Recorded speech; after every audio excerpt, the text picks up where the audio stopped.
Hello guys, तो मैं हूं अमित सर। स्वागत है आपका इस वीडियो में। और कैप राउंड 3 में बहुत सारे स्टूडेंट पार्टिसिपेट कर रहे हैं, बट मोर देन 70% स्टूडेंट ने एडमिशन ले लिया कैप राउंड 1 एंड 2 में। कुछ बच्चे हैं जो ट्राई कर रहे हैं कि चलो कैप राउंड 3 में और बेटर लग सकता है शायद, बट उनको पता नहीं कि भाई भले सिटीजन ने 4 कैप राउंड कर दिया है, मगर जो सीट जो है वो तो लिमिटेड ही है ना, वो तो लिमिटेड ही है। और सारे टॉप कॉलेजेस में या अच्छे अच्छे कॉलेजेस में जिसके कट ऑफ 85 के ऊपर होते हैं या 80 के ऊपर रहते हैं, तो उनके सीट्स फुल हो चुके हैं। आप वैकेंसी जो आया आया हुआ है, आज वैकेंसी आया, आप देख सकते हो भाई। Government college of Amravati civil engineering में 0 सीट। ओके, कंप्यूटर साइंस में 5 seat, 3 seat, 2 seat, 1 seat IT में। ठीक है, इलेक्ट्रिकल में 2 सीट। ये पूरा आप पीडीएफ देख सकते हो, अवेलेबल है। ओके, पूरा पीडीएफ अवेलेबल है, आप देख सकते हो। गवर्नमेंट प्राइवेट कोई भी कॉलेज में 1 2 3 से ज्यादा सीट नहीं है। 1 2 3 4 मैक्स टू मैक्स 5, उससे ज्यादा के आंकड़े आपको नहीं दिखेंगे पूरे पीडीएफ में सारे कॉलेजेस में। ठीक है, तो कॉलेजेस में सीट्स ना के बराबर है। तो कैप राउंड 3 में पार्टिसिपेट कर रहे हो, कोई बात नहीं, पार्टिसिपेट करो। बेटरमेंट आपको मिल रहा है तो और अच्छी बात है, नहीं मिल रहा है तो आपको एडमिशन लेके सेटल हो जाना चाहिए, बिकॉज एडमिशन लेने में कहीं ना कहीं आपका अगस्त खत्म हो जाएगा। सितंबर से कम आपको इंजीनियरिंग की पढ़ाई चालू करना बहुत ज़्यादा जरूरी है, क्योंकि अगर आप सितंबर से स्टार्ट की तो सितंबर का पूरा महीना, अक्टूबर, नवंबर, दिसंबर, 4 महीने अच्छे से पढ़ोगे तभी तो आप 5 से 6 सब्जेक्ट का अच्छे से एग्जाम दोगे ना सेम 1 में, ताकि आपको केटी वगैरह ना लगे। केटी क्या होता है, ओके, लेक्चर क्या होता है, सब्जेक्ट क्या होता है, सिलेबस क्या होता है, सब नहीं मालूम आपको? अरे क्या कर रही हो? Dinesh sir counselling YouTube channel पे और Dinesh sir engineering YouTube channel पर सबको मिल रहा है। दिनेश सर इंजीनियरिंग चैनल पे आपको मैं बता दूं कि भाई अगर आप जाओगे प्लेलिस्ट में जाओगे तो C programming, Python programming, mechanics, जो है मैकेनिक्स, मैथ्स, ओके, सारे subject, B triple E, almost सारे सब्जेक्ट आपको यहाँ पर मिल जाएंगे। फ्री में बिल्कुल पढ़ाई कर सकते हो पूरा। जैसे ये इंजीनियरिंग ग्राफिक्स है, 18 लेक्चर है। इंजीनियरिंग मैकेनिक्स के यहाँ पर 2 प्लेलिस्ट है, स्टैटिक और मैकेनिक डायनेमिक 2 पार्ट, 20 + 12 32 लेक्चर है। केमिस्ट्री के 13 लेक्चर है। इस तरह से पाइथन प्रोग्रामिंग है, उसके साथ लेक्चर है। सी प्रोग्रामिंग के 15 लेक्चर है। इस तरह से ऑलरेडी से कंटेंट डाला गया है। आप जाके Dinesh sir engineering YouTube channel को सब्सक्राइब करें और सब पढ़ाई चालू करें। और साथ साथ में दिनेश सर इंजीनियरिंग ऐप पर हमने फ्री इंजीनियरिंग ब्रिज कोर्स भी लाया हुआ है, उसमें भी हम सब बेसिक्स दे रहे हैं ताकि आपका इंजीनियरिंग में सब समझ में आए। दूसरी बात मैं बताना चाहूँगा कि भाई कैप राउंड 3 में जो जा रहे हैं, अगर किसी को अलॉट नहीं हो रहा सर हम क्या करें? भाई जिसको अलॉट नहीं है, बहुत सिंपल सी बात है, टेक का कट ऑफ हाई है, तो इसका मतलब ये नहीं कि आप नॉन टेक नहीं ले सकते, आप बिल्कुल नॉन टेक ले सकते हो। आप नॉन टेक लीजिए, इलेक्ट्रिकल, मैकेनिकल, सिविल, ये सब में अच्छा आपको कॉलेज मिलेगा। सर प्लेसमेंट मिलेगा? बिल्कुल मिलेगा, आपको शायद किसी ने बताया नहीं होगा। इंडिया जो है वो इलेक्ट्रिक व्हीकल का सबसे बड़ा मार्केट है। ओके, क्योंकि पॉपुलेशन में हम सेकंड है, बराबर, उसी हिसाब से मार्केट भी होता है भाई, ग्रोइंग मार्केट है। बहुत सारे व्हीकल, इलेक्ट्रिक व्हीकल इंडिया में डेवलप हो रहे हैं, मैन्युफैक्चर हो रहे हैं, उसके वर्कशॉप्स है, फैक्ट्रीज है, इंडस्ट्रीज है। आपको मैं बता दूं कि सबसे ज़्यादा जो नंबर ऑफ ये इलेक्ट्रिक व्हीकल बनाता है ओला, 2 व्हीलर्स में ओला, उनके 2 से 3 प्लांट है इंडिया में। ओके, बाद में बाकी बहुत सारे ऐसे इलेक्ट्रिक व्हीकल के मैन्युफैक्चरर है जो आ रहे, स्टार्ट हो रहे। तो भाई क्या लगता है आपको, इलेक्ट्रिक व्हीकल के डिजाइन बनानी पड़ती है, कौन बनाता है?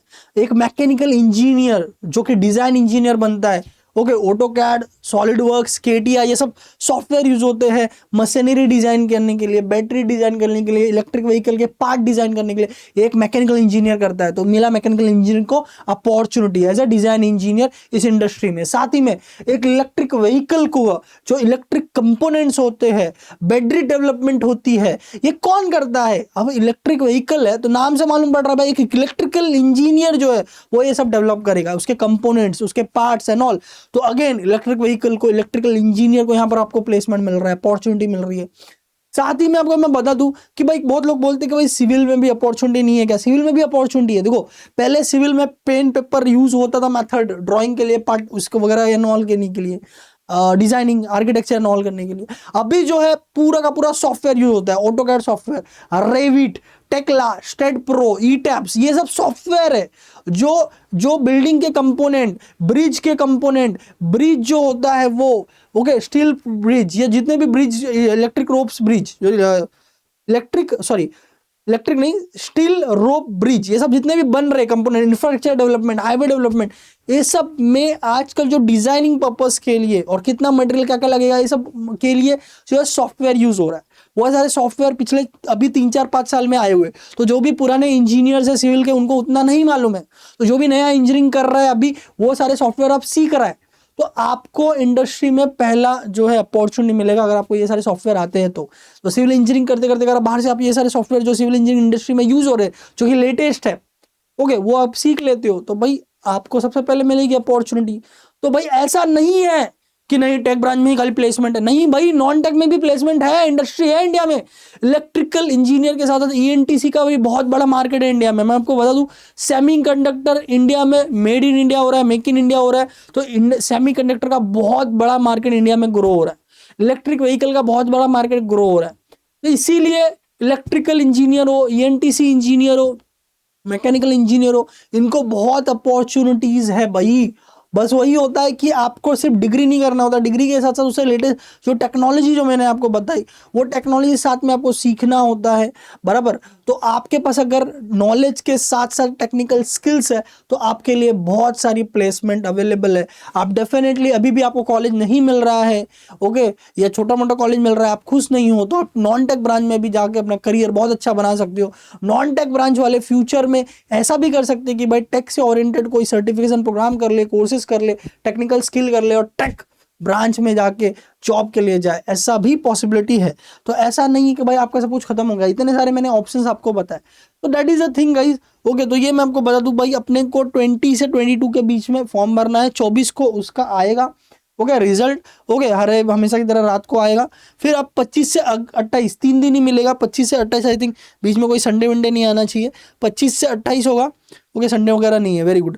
तो 25 से 28 के बीच में आप जाके एडमिशन ले, सेटल हो, पढ़ाई पे फोकस करे, ओके। और साथ ही साथ में सबसे इंपॉर्टेंट बात भाई, आपके पेरेंट इतने सारे पैसे भर रहे, आपको टेंशन हो रहा है कि नहीं हो रहा है? आप पैसे भर रहे हैं, आपके पेरेंट पैसे भर रहे हैं, मुझे बहुत टेंशन हो रहा है, ओके। उसके लिए हम लोग ने बहुत सारे स्कॉलरशिप ढूंढ ढूंढ के निकाले हुए हैं, ओके। जैसे अब देखो, कोई भी हॉस्टल लेने वाला है अभी, बराबर, या रूम में लेकर रहने वाला है, तो आप doctor Punjab Rao Deshmukh hostel scholarship में अप्लाई कर सकते हैं। ओपन हो, कास्ट हो, कोई भी अप्लाई कर सकता है। आपने कोई भी, देखो, एक बहुत बड़ा डाउट ये है कि सर गवर्नमेंट स्कॉलरशिप अपने को मिल रहा है, ये कास्ट का मैं फीस भर रहा हूँ, तो प्राइवेट स्कॉलरशिप में अप्लाई कर सकता है कि नहीं, दूसरा स्कॉलरशिप में अप्लाई कर सकते हैं? बिल्कुल कर सकते हो, आप नंबर ऑफ स्कॉलरशिप में अप्लाई कर सकते हो, that is a no restriction, समझ में आ रहा है? तो डॉक्टर पंजाबराव देशमुख स्कॉलरशिप का ये वीडियो देखो और सब लोग स्कॉलरशिप में अप्लाई करो, हॉस्टल के लिए, हॉस्टल की फीस के लिए। आपने प्राइवेट हॉस्टल लिया है, प्राइवेट पीजी लिया है, तो भी आप इसमें अप्लाई कर सकते हो। उसमें पीजी का जो भी एग्रीमेंट वगैरह रहता है वो अपलोड कर सकते हो, जो भी डॉक्यूमेंट लगेंगे इसमें मैंने बताया। उसके साथ साथ जो भी कास्ट वाले हैं, कास्ट वालों के लिए स्कॉलरशिप हॉस्टल का एक अलग से भी आया हुआ है कि भाई पंजाब और देशमुख में बहुत सारे लोग अप्लाई करते हैं, ओपन वाले, कास्ट वाले। आपके लिए कास्ट के लिए स्पेसिफिकली आया हुआ है ज्ञान ज्योति हॉस्टल स्कॉलरशिप, इसमें अप्लाई कर सकते हो। प्राइवेट स्कॉलरशिप है, रिलायंस फाउंडेशन स्कॉलरशिप, 2 लाख का स्कॉलरशिप दे रहे हैं रिलायंस फाउंडेशन। वो एक छोटा सा एप्टीट्यूड टेस्ट लेगी, ओके, और जो भी उसमें क्राइटेरियाज है वो फुलफिल होने चाहिए, जैसे कि फैमिली एनुअल इनकम जो होता है वो 15 लाख से कम होना चाहिए, ठीक है, आपका 60% एंड अबव होना चाहिए थ्रू आउट, ये सब उसे क्राइटेरियाज है, ओके। फिर केटी क्या होता है किसको नहीं मालूम है तो देखो भाई वीडियो। उसके अलावा कोई ड्रॉप ले रहा है तो ड्रॉपर की स्ट्रेटेजी मैंने प्रोवाइड की है, ठीक है। फिर एसबीआई का 75,000 का स्कॉलरशिप आया हुआ है, ओके, इसके क्या क्राइटेरिया है वो देखो। इसके अलावा कोटक कन्या करके स्कॉलरशिप होता है, ठीक है, फीमेल्स के लिए। कोटक स्कॉलरशिप सर्च करो, उसके वेबसाइट पे जाके आप अप्लाई कर सकते हो। और भी बहुत सारे स्कॉलरशिप होते हैं जो मैं मैक्सिमम की वैल्यू जो डिटेल्स बताने की कोशिश कर रहा हूँ। आपको भी अगर कुछ पता होगा तो आप हमें, हमारी टीम को बताना या हमारे कमेंट में डालना, तो हम उसके लिए भी स्कॉलरशिप का अलग से वीडियो बनाएंगे ताकि मैक्सिमम बच्चों को मालूम पड़े स्कॉलरशिप के बारे में, क्योंकि इंजीनियरिंग में बहुत सारे फीस लग जाती है, पेरेंट को टेंशन रहता है। और देखो, आप भले SC ST में हो या कास्ट का फीस भर रहे हो, TWS का सीट ले रहे हो, EWS का फ्री गर्ल्स एजुकेशन पॉलिसी में अप्लाई किया, आपका पैसा नहीं लगा है, फिर भी आप ये सारे स्कॉलरशिप में अप्लाई कर सकते हो, क्योंकि ये फाइनेंशियल असिस्टेंस है। ये कॉलेज का फीस नहीं दे रहे आपको, ये फाइनेंशियल असिस्टेंट है स्टूडेंट को इंजीनियरिंग करने के लिए। बिकॉज आप पढ़ाई करोगे, बुक का खर्चा, बाकी सारे बहुत सारे अदर एक्सपेंडिचर भी होते हैं, तो ये सब अलग बहुत सारे कंपनीज के द्वारा, गवर्नमेंट के द्वारा आपके लिए फाइनेंशियल हेल्प होता है। तो आपको बिल्कुल इसमें अप्लाई करना चाहिए, आप मल्टीपल स्कॉलरशिप में अप्लाई कर सकते हो। तो ये हो गई स्कॉलरशिप की बात। पढ़ाई की बात मैंने आपको बताई। किसको ऐसा लग रहा है कि सर मुझे अभी से पढ़ाई चालू करना है, भाई पेड कोर्सेज आ चुके, शायद आपको पता नहीं होगा। Python programming Pune Mumbai university इन दोनों में है, बट सेम 2 में है। बट किसको इंटरेस्ट है अभी से तो आप सीख सकते हो, क्योंकि पाइथन प्रोग्रामिंग हर प्रकार के प्रोजेक्ट्स में यूज होता है।